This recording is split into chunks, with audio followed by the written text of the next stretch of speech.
उन्होंने अपने शौहर से साफ कह दिया, मैं सिर्फ अपने रब की हूं, मुझे कोठी में एक कुटिया बना दो, मैं वहीं अपनी रूह को सजाऊंगी।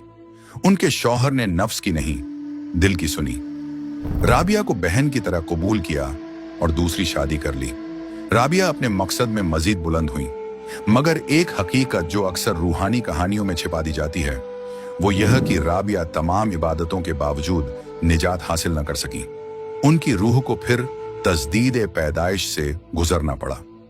इस दुनिया ए फानी से रुखसत के बाद वो अगले जन्म में एक आम लड़की बांसुरी बनी, फिर एक बदकार औरत जैसी जिंदगी जी।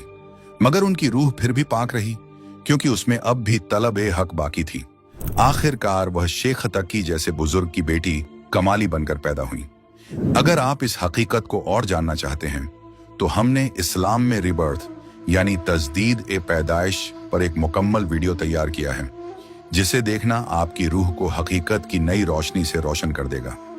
मगर इस तमाम दास्तान का असल पैगाम सिर्फ इतना है, राबिया बसरी जैसी पाक रूह भी अगर मुकम्मल निजात न पा सकी तो इसका मतलब यह नहीं कि उनकी इबादत में कमी थी, बल्कि उनकी इबादत मुकम्मल वली यानी सदगुरु की पनाह से महरूम थी। जब तक इबादत के साथ मुकम्मल नाम और मरशद कामिल की रहनुमाई नहीं होती, उस वक्त तक इंसान चाहे जितना पाक बन जाए, विसाल हकीकी उससे दूर ही रहता है। निजात सिर्फ उसे मिलती है जो हक को पहचान कर उस राह पर साबिर रहता है, जिस पर कोई मुकद्दस मुर्शिद गमजदा दिल को ले चलता है। ये वाकया हमें एक बहुत जरूरी सबक सिखाता है।